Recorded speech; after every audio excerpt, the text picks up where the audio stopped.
It's been 10 years since I quit drinking alcohol, a full decade sober. That feels wild to say out loud like I'm talking about someone else's life. If you told me, the guy who swore that getting blackout drunk was some work path to self discovery, that I'd be standing here today, I'd have laughed in your face and told you to hold my very cheap beer. But here I am 10 years later. Every passing year of sobriety, I've reflected on my journey and my previous behavior while under the influence, the latter with a lot of guilt and the former with a load of humility. In this video, I want to tell you how my life's transformed, what I learned, and why I'm never going back down that road. This isn't going to be me wagging my finger preaching about how you should quit. This is just my story and what I've gotten out of being sober. And I'm definitely not going to tell you to stop drinking, because one thing I know from personal experience, from being both on the delivering and the receiving end of that advice, is that you can lead a drunk to rehab, but you can't make him admit that he's got a problem. One thing I took from our few AA meetings is that if you share your recovery story, you might literally save someone's life. Now, I don't know if I'll save anyone's life or get anyone to stop drinking, but my whole deal with this YouTube and social media thing is to not put out anything in this world that makes it worse. I try to make it a better place here. But if I can't do that, I at least try to not mess it up any worse than it already is. As one of my favorite sayings from the addiction community goes, I'm loud with my recovery because I almost died in silence. I guess a big reason I share my story is because it's the only way I feel like I can make amends. It's my guilty conscience. I'm like the vampire angel from the show Buffy the Vampire Slayer. And if you're not cool enough to get that reference, let me put you up on some nerd lore. Angel was a vampire who took pride in torturing and killing his victims. He loved it. Then one day, some gypsies cursed him with his soul, and that made him feel remorse and guilt for all the pain he caused. So he dedicated the rest of his eternal life to fighting the monsters that preyed on humans. I see myself as the angel of the drinking culture, a dark, drunk soul who traded in his liquor bottles for a soul. Now, if you ever found yourself wondering what keeps people trapped in the vicious cycle of drinking, I've got something free for you later that might strike a chord as well. So let's get into this. First, I want you to picture me in my mid-20s, a scruffy mess of a guy hunched over a bar table, convincing myself and anyone dumb enough to listen that getting blackout drunk was necessary. I had this half-baked theory I tried out like it was the gospel. I drink until I'm blackout drunk, and that's how I make sure I'm right in the head. I argued that it stripped away all my filters, and if I didn't get in any trouble, I was cool and I was good up here. Listening to me say that now sounds like some of the dumbest shit I could have possibly mustered up to justify my drinking. But addicts are great at coming up with every reason why they aren't addicts. It goes way deeper and gets way more complex than just, I can quit anytime I want to. But back then, I genuinely believed I had stumbled onto something profound, like I had a do-it-yourself psychology lab and a shot glass was my microscope. My reasoning went like this. Consciousness is the gatekeeper, standing watch over all the self-destructive desires we carry. These monsters in our subconscious, as I like to call them. Alcohol, I figured, was like a flashlight shining into that dark cobweb basement of your soul, showing you what you're really made of. And I'm not exactly wrong about this, by the way. We've all got the monsters hiding down there. Envy toward a friend who landed a better job, lust for someone we never admit to sober or we shouldn't think about, insecurities, the hiss that we're not good enough, resentment over old wounds we can't heal, and sadness over a bunch of shit we can't let go and move past. Consciousness keeps those things locked up tight, and thank God for it, because they don't define us. We're judged by what we do, not the fleeting garbage that is in our minds or crosses our minds in weak moments. But here's where my genius plan went off the rails a little bit. Drinking didn't just shine a light on those monsters. It fed them and handed them the damn keys to the cage. It wasn't insight, it was a jailbreak. I wasn't peering into my soul. I was letting the worst version of myself climb into the driver's seat and floor it. At its mildest, it was harmless enough. I was the guy at the party, slurring my words, spilling my drinks on people's shirts, and just being annoying, but not really dangerous. For other people who might be like this, if you got a solid value system drilled into you, maybe from your parents or your faith or just like stubborn pride or something, that's probably where it ends. A little liver damage, a brutal hangover, and your friends rolling their eyes, but still putting up with you. I had a lot of nights like that, stumbling home, laughing at my own stupidity, thinking, well, no harm, no foul, right? But the reality most times is way uglier, and I learned that the hard way. See, these monsters escape every single time you cross that line. For me, it was envy bubbling up, resentment towards friends I secretly measured myself against, like the buddy who always had a sharper car or a hotter girl, or insecurities I buried deep, like feeling inferior to everyone in the room and like I never stack up. I say things I never dare to say sober and act in ways that left me cringing when the fog cleared up. I'd wake up to text like, yo, man, what was that about last night? And every single time I feel my stomach drop. One night I was out with a new girl I started seeing who was part of the friend group that I drank with regularly. Someone asked me why I liked her, and I drunkenly shouted out to everybody in the room because she's good in bed. Some girls might be cool with that, but she wasn't, and I never got to get her in bed again. I've seen crazy stuff like this in other people too. Peaceful guys turning violent, swinging fists they never throw sober, good people spewing hate, words that they would choke on in the daylight, all because alcohol dissolves that conscious guard. And we think that's a good thing. It's not. Every binge was a roll of the dice, and I kept losing, embarrassing myself, hurting people, waking up the regret I couldn't shake off with a coffee or a cold shower. I would play those nights in my head, trying to stitch together the blanks. Each memory was a little slab of shame. I heard from the hangovers the next morning, but the toll was more than just physical. I was wrecking the relationships in my life one sloppy night at a time. That's when I started asking myself, why couldn't I stop drinking? Or at the very least, why couldn't I just drink like a normal person? It wasn't a lack of willpower. I tried and failed too many times to count. I'd swear it off, make promises to myself in the mirror, only to crack open a bottle a week later, and most times it didn't even take that long. It took years of screwing up, reflecting, and screwing up again, but I finally pinned it down to three big roadblocks hold me back. And more importantly, I figured out how to beat them. I poured all that hard-earned clarity into my book, Sober Letters to My Drunken Self. If you're curious, you can grab a free chapter called The Three Things Keep Me From Getting Sober and How to Beat Them at the link in the pinned comment. It's the stuff I wish someone had handed me when I was drowning in that cycle, and it might just resonate with you too, because trust me, I didn't get here overnight. It was a long, ugly fight. And my breaking point wasn't some cinematic scene. There were no sirens blaring and no jail cell clanging shut behind me. Though given how often I got behind the wheel drunk, maybe it should have ended like that. It was just another blurry night I couldn't fully piece together. I was a grown man acting like a complete fool because of booze, sloppy, loud, obnoxious, and I hated it. How many more times would I wake up guilty, humiliated, ask myself what the hell I'd done? How many more times or how many more mornings would I hear secondhand how I acted the night before? How many more blank spots would there be where there should have been memories? And memories I didn't want to have because I knew I'd acted a fool. I'd stare in the mirror, bloodshot eyes, staring back, and think, I can't stand this dude anymore. Can't stand the face I see in the mirror. I was 26, crashing with college kids after getting evicted by roommates who were fed up with my drunken arguments they could overhear at night while they were trying to sleep. I was barely scraping by, and I still really couldn't see the cliff I was heading towards. Every drinker knows this dread, that sinking feeling in your stomach, knowing you let people down and they're about to cut you off. But on the flip side, you wonder if you'll ever have a social life if you stop drinking. I simultaneously wondered if they'd hate me more for quitting or for starting down this path in the first place. A lot of people drink because they don't know any other way to have fun and socialize. Even if they do know, they go too far. They figure that it's better than not having anyone around to go too far with. At least that's how I was working. I'd imagine telling my people, I don't want to drink anymore.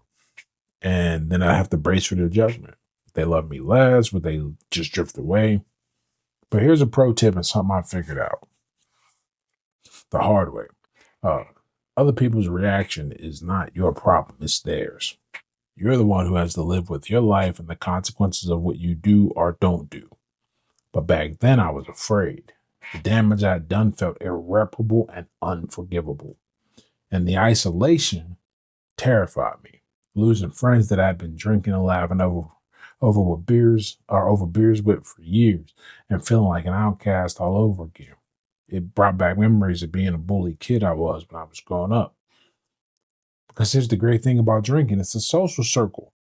A lot of addicts are really just trying to cope. And in AA, one of the common things I heard was people were afraid that they'd be lonely. And for me, quitting wasn't a straight shot either. I used to tell people I didn't have any money, which wasn't exactly a lie, by the way, to avoid going out. And they just bought me drinks. I tried only drinking on the weekend, but that quickly turned into only drinking on days of the week that ended with the letter Y. I white knuckle it for a day or two, feeling worse, drinking more, trapped in the same cycle. And then I justify with more of that addict logic that would make me laugh if it isn't so sad. One of the things I used to say was only 95% of my problems are caused by alcohol, so I'm fine. Now, this is some typical addict thinking right here. I used to say this to explain why my life was fine despite my heavy drinking and the fallout from it. Rather than realize I could eliminate most of the problems in my life by not drinking, I instead would try to argue that my only problem was alcohol, so it was cool. Of course, I'd been evicted by one set of roommates for my drunken arguments, and at 26, I was living with 3 college kids to split the rent, and I was still having trouble making it, along with straining relationships with my friends, but I was oblivious. My other favorite saying was, if they don't like me drunk, there's no way we're going to get along sober. Because being drunk was the defining part of my personality, I reasoned that if anyone didn't like me because of my behavior under the influence, it was because of their personality problems, deficiencies, or incompatibility. The irony is that I got drunk to decrease the possibility of being alone and rejected by people, and this only made that happen more often. Drunk people are obnoxious, disgusting, and repulsive. This has a predictable effect on anyone who isn't drunk. Even drunk people don't like other drunk people, but those are the only people who entertain them, so that's what they got to deal with. Since I didn't see my heavy drinking as a problem, I figured anyone who did have a problem saw it that way. Of course, this was just a defense mechanism to protect my ego, but I saw it as another one of those problems I only had while drinking, so I didn't see it as one. After years of rejection, I would do anything to feel welcomed and included except deal with the one thing that caused me to be rejected and ostracized. Addiction makes you justify your poor decisions with even poor logic. It wasn't until I faced the truth, I was terrified but willing to change, that I broke through. That was my light bulb moment, admitting that I didn't want to be that guy anymore and figuring out what it'd take to become someone I could stand to look at. I'd been evicted, lost jobs, burned bridges, and still thought I could outrun it with another drink. But one night, staring at my reflection, hating that guy in the mirror again, I saw the road ahead clearly. Prison, homelessness, just being a lonely, bitter shell of myself. And I said, no way, man. After all those failed attempts, I found my footing and life's been a hell of a lot brighter ever since. Now, my first day of sobriety, I stumbled out of an AA meeting. My hands were shaky and I was sweating. It was the middle of December, and that's crazy. I was sweating because I was about to send a mass text to my closest friends. I said in that text, I have a drinking problem, so I'm done drinking. I understand if you don't want to hang out with me anymore, but I got to do this for me.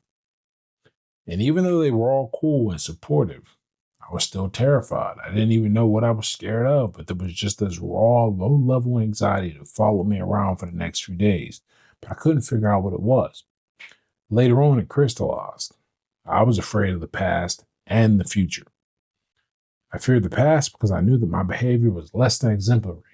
There was nothing I could do to fix what I had done, mute what I had said, or erase what I had texted. People remember how an action made them feel far more than the exact details of its execution. And many people will neither forgive or forget what you've done, regardless of how much progress you make. I feared the future because I didn't want to go back to who I was. I was worried that I lacked the willpower to stay committed to my goal.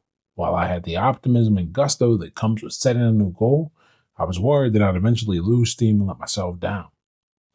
The thought of being the same person 5 years later was a terrifying prospect. There's this great scene in the movie The Matrix, where Trinity is taking Neo to meet Morpheus for the first time. And he doesn't want to go and is about to jump out the car and run down a dark alley. But Trinity stops him and says, You've been down there, Neo. You know that road. You know exactly where it ends. And I know that's not where you want to be. Neo is yet to step into the Matrix, and he is confronted with a moment of choice. Push forward into the unknown in pursuit of what he's always wanted, or return to the familiar yet mediocre where he isn't feeling his potential. I thought about all that I was potentially going to be missing out on when I stopped drinking. Good time with my friends, delicious alcoholic beverages, nights out socializing, chasing girls, and a chance to unwind at the end of a busy day. These were the quote unquote positives.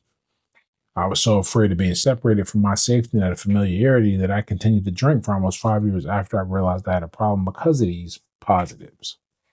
But then I flipped the script. Those drinks were draining my health, my bank account, my dignity. They were jeopardizing my boxing career. Those nights were just temporary highs keeping me from the real goals: writing, building something, becoming someone. Unwinding was a lie. I was numbing myself despite how much anger I had at my failures, and I despised myself for it. Sobriety wasn't about loss. It was really about breaking free. Like Trinity said in the Matrix, you know exactly where it ends, and I know that's not where you want to be. I had seen that dead end, lonely, broke, miserable, all the whole thing. I wasn't going back. 10 years sober, here's what I've gained from it all. First, alcohol wastes time in ways you don't even clock. I had drinking buddies I didn't even like. People I never called sober, just bar stool placeholders I nod with over a pint of beer or free pitcher. I'd spend hours with them laughing at nothing and then wake up wondering why I had bothered and made no progress in my life. Time's finite, man. It's a ticking clock, and I was thrown away on shallow ties that evaporated in the daylight. Now I don't even meet friends in bars unless it's for a sporting event. People I call at 3 a.m. if I needed to never even enter my mind anymore. My time's too precious for anything less, and cutting booze out cut the dead weight out too. Second, sobriety forces you to deal with everything. A friend of mine who got sober a few years before me said, "You're going to feel everything." And damn, man, he was right. It's like peeling off sunglasses after years. The world is vivid and bright, and sometimes painfully so. Your eyes hurt. In this case, your heart hurts. I used to drink to dodge awkwardness, stilted silences at parties, or I would drink to celebrate wins, like winning an amateur fight. Hell, I used to carry a bottle of Thunderbird in my gym bag to crack open while I was still in the locker room after a fight as part of the post-battle celebration. But that behavior dulled both the lows and the highs of life, flattening it into this gray haze. Now I face rejection, joy, guilt, all of it. No filter. And old guilt still sneaks up on me. Stuff I used to bury with booze. Like tonight I screamed at my mom over something petty. Or all the drunk driving I did. Or the fights I got into with my friends. But it fades with time and each pain gets a little weaker. It just is par for the course. You're going to have to learn to forgive yourself. I had to learn to forgive myself, and I continue to work towards it every day. Third, liquid courage is a myth. It's a great big shiny lie. You don't need alcohol to be social. Drinking made me loud, not connected. I'd forget entire conversations. I'd miss body language, the way someone's eyes dropped when I'd gone too far. I'd repeat myself like a broken record, oblivious to their reaction. Some called me fun, sure. Those were the rare nights I hit the sweet spot, but way more often I found myself insufferable. Sobriety made me build real connections, though, with real confidence. No shortcuts, no crutches. And it's tougher learning to talk to people without a buzz. But now that I'm present, it's not just performative. I'm actually hearing what's being said. I'm actually connecting with the people in front of me. I'm far more interesting and engaging as well. Finally, quitting showed me who matters and what's real. I lost a ton of contacts, party friends, barflies, people that would get me into places, people who would just hit me up to get a drink, but I don't miss any one bit of them. They were ghosts of a life that I didn't really want and I do not miss. My true friends, the ones I texted when I got out of AA, they stuck around. Those are the people who didn't need to give me a second chance, but they did. And they helped our friendship grow deeper. Booze can't fake that kind of connection. It's just noise over the signal. And my secret weapon for sticking with all this, the trick that got me through, man, I lied to myself. I told myself I deserved to be better than a lonely dead-end loser, better than eviction notices, better than bar tabs I couldn't pay. I was sneaking out of the bar on dashing, better than waking up with a headache all the time, even when I didn't believe that. My fear of staying that guy that people barely tolerated pushed me to act like something better until it became true. That's how you change. You picture the worst parts of your life and how things are going to turn out if you don't shift. The most likely outcome are the same old path. Prison, a cardboard box, is just a sad, empty life, and then you fake it till you make it. You lie to yourself until it's true. 10 years later, I like the guy in the mirror. I'm not perfect. I got my scars. I still make mistakes.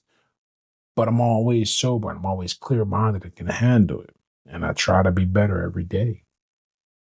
If this video struck a chord, you might need to watch this video here, where I go into even more detail about how to quit drinking.